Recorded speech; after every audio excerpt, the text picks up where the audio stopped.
Right, hey guys, how are we doing? Back with another video from Annie News, finishing off the cut content series for season 2 of Solo Leveling. I've absolutely loved all of this, from going to the cinema to see the screening for the first 3 episodes, to then have it as a weekly thing to look forward to then even on top of that have these videos to react to just add to the experience. Absolutely fantastic. Let's find out what was left out or possibly added into the last episode of season 2 of Solo Leveling. It's a bit sad knowing we're not going to get our weekly dose of aura every Saturday It now, is. but I really can't complain considering the amazing season we got. It was absolutely fantastic, wasn't it? It was just so good. From each epic battle down to the emotional scenes and occasional comedy, this truly was an experience to watch every week. Unfortunately, it is coming to an end, so I just want to say thanks for allowing me to share part of it with you. I really enjoyed seeing how much you all loved learning more about the story. Now, the finale does rearrange things quite a bit, and there's actually enough cut content to make 2 videos. So, while the anime might be done for now, you can at least experience a bit more solo leveling through one more video of mine. Oh, sick. So we'll potentially get another video after this. Cool. It's some novel exclusive content wrapping up Jeju Island with an aftermath that's surprisingly emotional. Today we'll focus on the left out details from the scenes we did see, then next week we'll finish off the season with that. Mate, yes, we got... Oh, cool. So cool. Awesome. So, for now, here's exactly how Sung saved Cha, how he cheesed his way to level 100 while solo clearing the island, then how he set himself up to get poached by every country in the world. It's everything the anime left out from the manhwa and novel. Episode 25. On to the next target. Covering chapters 104 to 110 from the manhwa and chapters 121 to 133 from the novel. That is noticeably a higher number of chapters than in all the other episodes. Whoa. Let's start things off immediately post-fight with Beru, where Sung had just gained 2 levels from beating him, and his next priority after was to save the hunter dying in front of him. This was class how he did that. As much as he wanted to celebrate, there was no time to do so since Cha's vitality was quickly deteriorating. Now, there was no scene where he tried to use the elixir of life to save her, but what he did do was consider every potential option available to him. He thought of teleporting with Cha or flying her out on Kaisel, but both were options that would take too long. He even considered trying to find a healer from another guild, but the odds of finding one skilled enough was very unlikely. This then led to the solution we saw in the anime, which at the moment Sung wasn't even sure would work. This was so cool. I thought this was so awesome. First, he had asked the cameraman to turn off his camera, which, unlike in the anime, had a bit more deliberation to it. Reason being that, for the cameraman, this wasn't a decision he could make just like that. I mean, yes, Sung was his savior and he felt indebted to him, but to turn off the camera was the equivalent of turning the feed off to every citizen in the entire country. So, knowing what would be lost if he did, the cameraman hesitated in a way that was very much apparent. It's for that reason Sung took the choice out of it and proceeded with the threat we saw in the anime. It's not like he wanted to scare the guy, but with time running out, there really wasn't any other choice here. Desperate times, desperate measures. Now, a major difference that makes this scene a lot more grim is that in the novel, Min's body had to be recovered by sifting through piles of ant corpses. There were so many littered around everywhere that recovering it wouldn't have been possible if not for Sung's highly attuned perception. Oh, that is bad, isn't it? So, like, to find the body, he had to go through all those dead ants beforehand. Oh. In fact, when Sung was able to pinpoint where exactly it was underneath all the ants, only Beck understood just how amazing that was. Since the magic energy emission between humans and monsters was so minutely different, Sung's ability to distinguish Min's lingering aura should have been impossible, especially since it was actively dissipating. The fact he was able to see it regardless, though, well, that was a feat not even Beck's Eyes of the Beast could pull off. Sung's perception was now more refined than Beck's specialized traits specifically intended for jobs like these. In any case, Min's mangled body wasn't a sight a close friend like Beck wanted to look at, but he knew deep down he had to witness what was going to happen next. Sung naturally had extraction on his mind the moment the news of Min's death was confirmed, but pursuing it was never something he actually wanted. You see, he refused to turn an innocent soul into one of his undead soldiers. It didn't matter how powerful that person was. Defiling a hero in that manner was a level Sung knew he'd never stoop to. Yeah, I can get that. Like, the only reason he turned that Hunter into one of his is because he was trying to kill him and he was a bit of a dick, wasn't he? So yeah, I guess, yeah. This, however, was a dire situation, so if he could entrust the life of Cha to the best healer in the entire country, then that was a decision he needn't think twice about. Had the call been up to Min himself, then Sung knew he would have done the same as well. Yeah, definitely. So it's here another major difference from the anime occurs, since in the novel Min's extraction failed once, while in the manhwa it actually failed twice. Oh. The manhwa explained Oh this yeah, because in the anime he just gets him straight away, doesn't he? The extraction works right away. Soul being strongly opposed to becoming a shadow, which was a point of morality contrasted by Iron's confusion. The novel gives a reason I personally think makes a bit more sense, since with the difference in power being the key determining factor of shadow extraction's success, the idea that a soul could oppose it kind of comes out of nowhere. How then does the novel explain it? Well, instead it chalks it up to a lack of motivation. Sung wasn't fully invested in turning Min into a shadow, so at the time of extraction, it didn't work. That is a good. I like that. That's a good explanation. It's not working straight away because he's not like fully on board with the idea himself. That's class. He didn't want Min's shadow the same way he wanted the others, so it was that lack of determination that affected his success here. It was when he focused up for the second attempt that's when extraction worked just fine. So, while this was quite different from Sung saying he heard Min's voice telling him to use his powers, I suppose that version aligns better with the well-rounded character they're trying to make Sung be. In any case, it was when everyone saw what it was Sung was capable of that Sung would simply nod yes or no to their many questions. He saw zero need to explain anything more himself, but he also didn't see a reason to lie either. In a way, this transparency was like a load lifted off his shoulders. For the first time, this was a public place where he could just be himself. Of course, everyone else would form their own impressions anyway, each in awe and fear at what they were seeing. Beck, however, was privy to one more bit of information the others weren't, and that was that Sung could grow stronger. So, if this was the power he was showing now, then Beck couldn't even begin to imagine how much stronger he would get later. Yeah, goddamn. The cameraman now understood why it was Sung wanted the cameras off, since if this was how scared the top hunters in the country looked, then one could only imagine how much more terrifying such a revelation would be to a normal person. In the novel, Sung would dismiss Min's shadow without being asked, while in the manhwa, Beck's plea almost came off as begging. Right. It was a very heartfelt request for the person who was once his close friend. This brings us now to the post-raid cleanup, where Sung would go on this whole extra side mission. With ants fleeing the tunnels out of fear towards the shadow soldiers, they were effectively running to anywhere that wasn't here. So Sung would first accompany the hunters to the helicopter, clear a path for them with Kaisel before takeoff, then stay behind to clear the island in its entirety. So cool, oh my god. As insane as it was to do so, Beck could only smirk knowing you need a monster to fight monsters. So, Sung would start hunting ants in the slowest way imaginable, riding on Kaisel's back while using dagger throw to eliminate them one by one. He was being extremely diligent also he could reach level 100. Oh, right. Since he hadn't booked any gates Oh, so he's intentionally... Right, okay, intentionally doing this to level. for the foreseeable future. Sung knew this would be his only chance to gain XP for a while.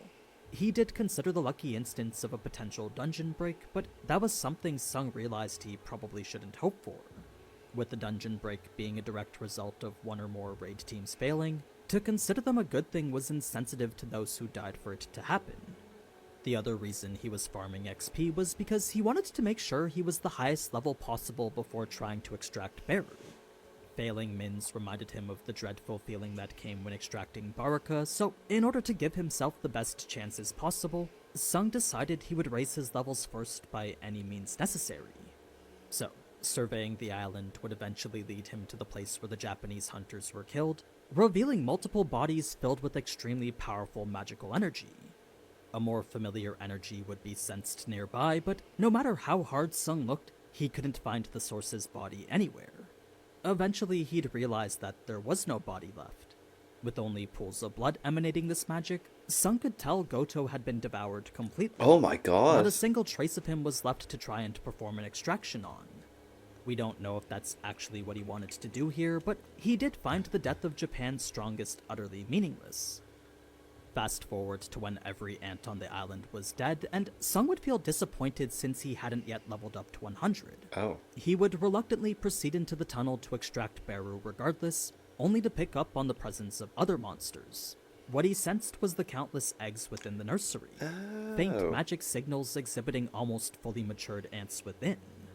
What happened next was by definition a spawn-killing XP farm, but with every single ant possessing these evolutionary wings, Sung knew he had gotten here just in time. Had these ants hatched and joined the ranks of the Ant Queen's army, then the assault on Japan and Korea would have been devastating.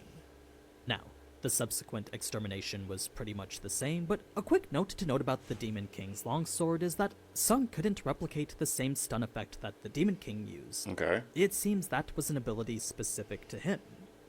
But anyway, in the end, Sung would reach level 100 from these eggs. Yeah. His next order of business was to extract Beru, and since he knew from Min concentration played a role in its success, Sung gave himself a moment to focus. It was when the darkness fully enveloped him that not a single thing could be perceived from within it. If there was even a single trace of light, then with his high perception, Sung would have been able to detect something. With not even that allowed, though, Sung could literally see nothing. He was truly cut off from everything around him. What came after was a jump scare that frightened even him, since the moment the darkness had lapsed, there Beru was standing right in front of him. Sung didn't get to see how his shadow came to be, but there it was, making him think he somehow came back to life. Right. It was so surprising that Sung almost flashed out on reflex. Because it was weird, because it did go to black and then, more tame compared to the anime, so I think I appreciate the epic highlight they gave Beru here more. In any case, it was right as Sung was about to summon the queen next that's when Beru would start talking. Sung would then ask how it was he was able to do so, and Beru would respond simply with, "He always could." It was an answer that made Sung assume he was referring to how he could speak before, but that contradicted with the shadows of Iron, Tusk, and Min. That being the case, the only conclusion left was that this had to do with Beru's rank. If the general rank was what made him capable of speaking, then Sung assumed his other shadows would eventually get to start talking too. Cool. It was yet another reason to keep leveling them up. Now, if you're wondering how Beru's name came to be, well, Sung knew it wouldn't make sense to call him ant or insect, so he instead thought back to a book he read. The title of it was The Ants, and the author went by the name Bernard Weber. If you pronounce Bernard the way it is in Korean, then that's how you get the long-form version of the name Beru is named after. Oh, okay. It was after that Sung would extract the shadow of the queen, which, while also as strong as the general rank, went to weaken Sung's own bond with his existing ants. When Sung asked Beru why this was happening, he explained it was because the queen's inherent power directly conflicted with his own. Oh, wow. You see, she had an innate command over the ants that went to trump Sung's.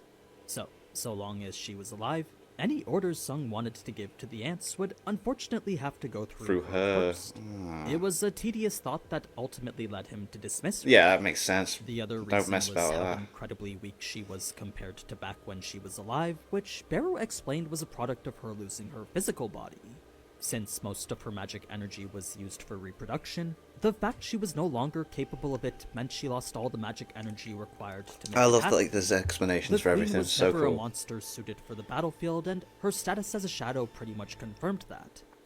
In the meantime, Sung's other shadows would be collecting mana stones, but with those intended as compensation for victims and funds for Jeju Island's reconstruction, Sung had ordered them to be left behind.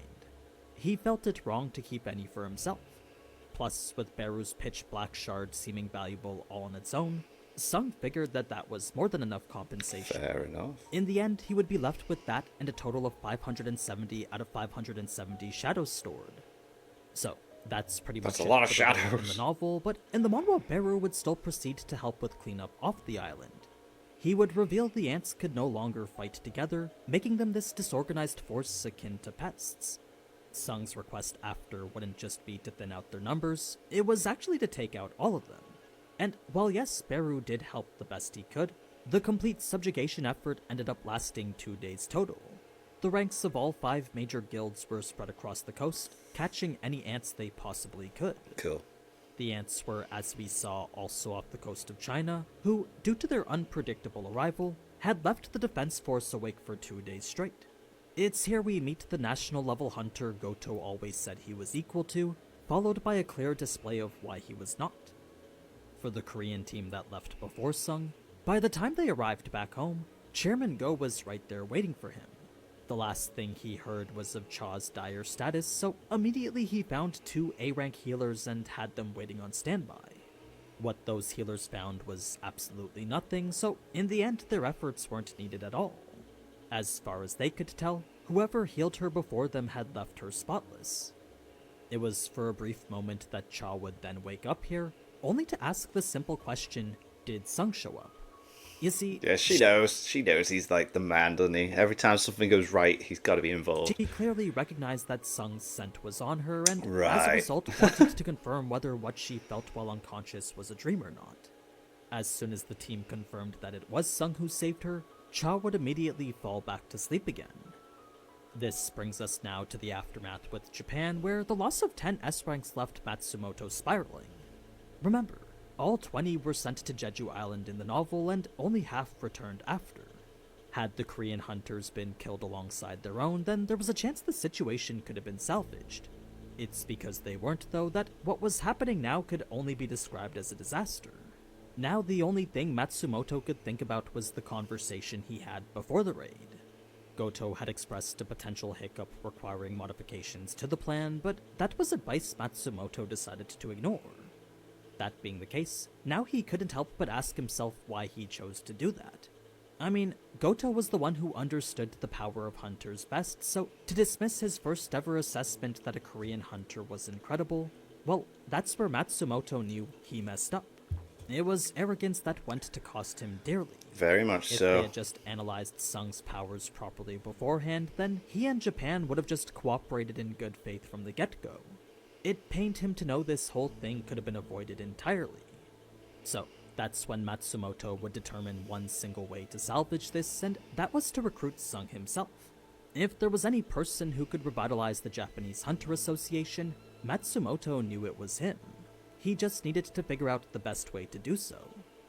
It's after this that we get into quite a bit of side stuff regarding the Americans, but that's content we'll for sure be seeing in Season 3. Whenever If that we is. skip past all that, next we'll find quite a bit of novel-exclusive scenes wrapping up Jeju Island and its aftermath. It's all the loose ends tied up nicely, ending things on an emotional note I personally didn't expect myself. To continue on past even that, now we have the operation on Jeju Island with the Knights Guild. This was actually a mission to retrieve Min's body since it was too hectic to extract with it during the raid. Right, okay, Now fair. that Sung had cleared all the ants though, the chairman ordered an immediate recovery of it. It was a mission Jong-soo readily volunteered for since with his guild being the only top 5 one not to participate in the raid, this was his only chance to save their diminishing reputation. It's here in the manhwa Jong-soo decides to give his life story, speaking of how before becoming a hunter he was an incredible athlete. His entire life he trained to go to the Olympics, then literally the day before he awakened as a hunter. This put his goal out of reach forever, leaving that last obstacle never to be overcome. This, however, wasn't enough to make Jong-soo give up, since now he was set on making the best guild in Korea. It was a goal he was still pretty far away from, but in a funny scene here, he felt that with these mana crystals he might be able to. It was just a joke about embezzling funds from the government.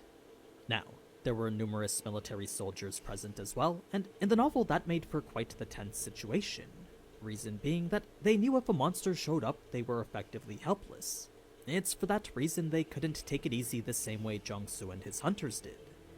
So, it was the closer this recovery team got to the tunnel that the more bodies of ants they would start to notice. Eventually they would start to see literal mountains, each of which spoke volumes to Sung's power. Yeah, like, oh my As hunters who goodness. partook in the previous raid, they knew how difficult it was to kill just one of these ants. So one could only wonder how Sung managed to kill all of these solo. Now, part of the reason why a person showing up here was so unexpected was because news of the island's clearing should have been top secret. There was a chance certain enterprises would swoop in to claim these magic crystals given the opportunity, so Chairman Go took measures to prevent that. This led the soldiers to take the lead here, since with this person seemingly not a monster or anything related to the raid, the decision on what to do with him fell on them. Their orders were to take control of the situation on the island, so this mysterious person was part of that. It's for that reason Jong-soo would stand aside and let the soldiers do their job, resulting in a tense standoff where neither side could do anything.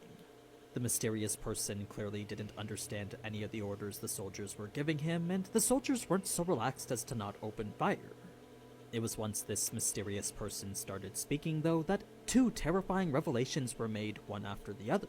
The first was that this wasn't a recognizable language from any country on Earth, and the second was that it was a monster. It was the moment such a fact was made clear that a single shot was fired from one of the soldiers. The way it bounced off his head confirmed this wasn't a human, and that was when everyone present knew they were in trouble. Yeah. Anime He seems Craven here was very actually about important. to make a move himself, up until the elf stepped in first. The ensuing conversation was just as vague as we saw in the Yeah, I love the mystery around this. Starts to add a little bit more to everything, doesn't it? anime, leaving not much else to be said aside from this. The beast guy wasn't referring to the smell in general here, he was actually talking about the ants specifically. Whatever woman he believed was going to get triggered by it, he was referring to the sight of the mangled ant corpses, not just some terrible stench. Anime Craven also believed the elf leaving to be cowardice, so that changes the context behind how we perceived their presence here. It makes it seem like the elf was avoiding something. The beast guy wanted to take care of whoever them was, but that was something the elf seemed far too cautious to. But yeah, that's pretty much it for everything on the island, so I think here's a good place to stop. The rest of the scenes off-island become a bit convoluted since there's a lot of back and forth with Sung, the Association, America, and the funeral. Okay. All the scenes with America will be in Season 3, but everything else for sure is content they left out. So expect all that in the video next week. Cool. I do hope that you enjoyed this one, and if you did, then leave a like and consider subscribing. Also, a big thanks again to Displate for sponsoring this video. The quality of their posters really are amazing, They do look so good. if you're looking for a vibrant wall piece, this is certainly the place to get it. But anyway, until next time. Ciao. Awesome. So I'm glad we're getting one more, so we get a little bit more. Keep going. I'll check that out when that comes out. Really, really cool to see differences and stuff that's been added as well. Yeah, we'll check out the next one when it's out. Thanks for watching.